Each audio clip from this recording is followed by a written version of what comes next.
Assalamualaikum warahmatullahi wabarakatuh. Alhamdulillah wa syukurillah wa salatu wassalamu ala rasulillah Sayyidina Muhammadin sallallahu alaihi wasallam wa ala alihi wa sahbihi ajma'in. Para pemirsa dimanapun juga berada, kali ini kita akan membahas sebuah i'tibar pelajaran penting dari Luqmanul Hakim. Di dalam Al-Quran ada sebuah surah yang disebut dengan surah Al-Luqman. Apa itu dan siapa itu Al-Luqman? Luqmanul Hakim. Banyak riwayat tentang siapa Luqman, tapi kita tidak perlu memperdebatkan dalam waktu yang sangat singkat ini.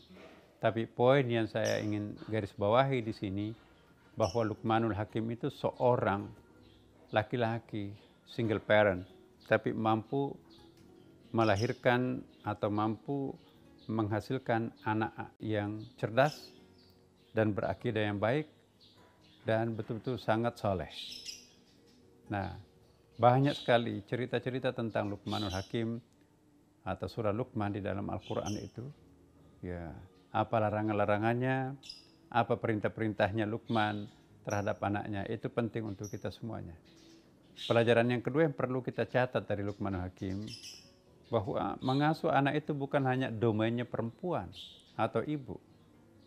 Al-Quran mencontohkan bahwa ternyata ada seorang laki-laki single parent membesarkan anaknya sendirian dan anaknya berhasil sampai mencapai apa yang dikategorikan sebagai anak-anak yang soleh.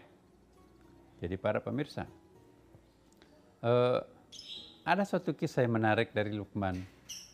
Jadi suatu waktu dia bersama anaknya pergi ke pasar. Ya, naiklah berkendaraan. Ya, waktu itu kan belum ada mobil ya. Kendaraannya adalah himar. Himar itu lebih kecil dari kuda, tapi kuat. Nah, semula yang naik itu adalah Luqman, yang menuntun kudanya itu adalah anak remaja laki-lakinya itu. Di pinggir jalan dia diteriakin, Masya Allah, kok tega-teganya. Orang itu seperti apa Anda?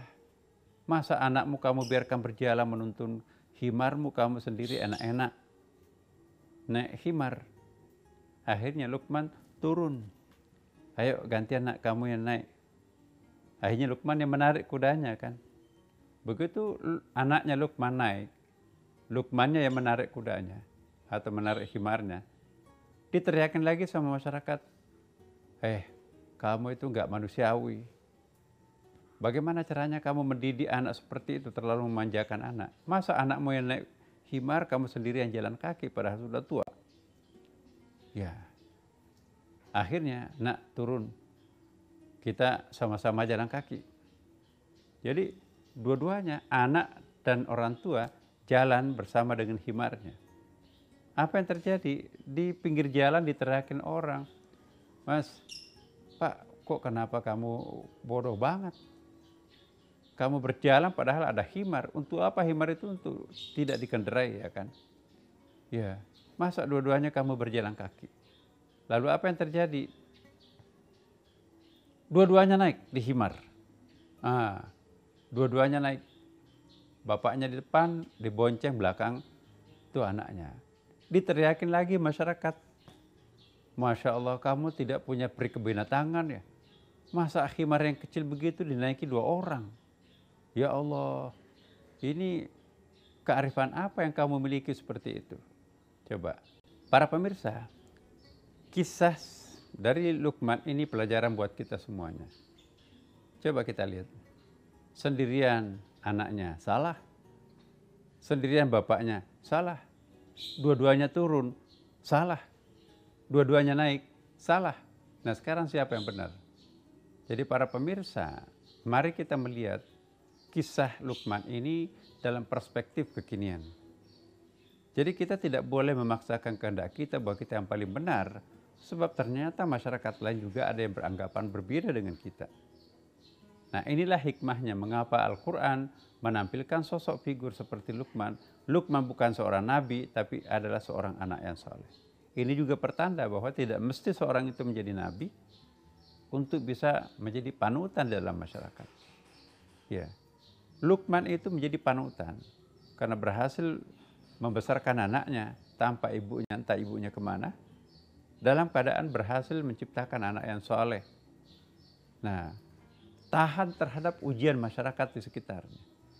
Karena itu, jika ingin orang itu berhasil, jangan terlalu terdikte oleh apa maunya masyarakat. Jangan juga terlalu manja terhadap apa yang diinginkan oleh masyarakat. Masyarakat itu memang perlu kita dengarkan. Tapi kalau orang yang semua mau mendengarkan suara-suara masyarakat, itu pasti idealismenya sudah tidak akan jalan. Nah, seseorang itu harus punya karakter. Karakter Luqman itu sangat penting buat kita. Mari kita menciptakan suatu karakter yang tangguh seperti yang ditampilkan Luqman. Ya, semula dia memang mendengarkan, menjadi pendengar aktif terhadap para masyarakat, tapi lama-kelamaan dia jalan sesuai dengan karakternya sendiri dan pada akhirnya berhasil.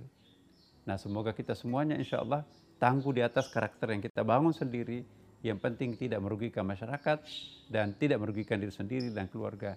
Itulah yang kita harapkan. Semoga ada manfaat untuk kita semuanya. Wassalamualaikum warahmatullahi wabarakatuh.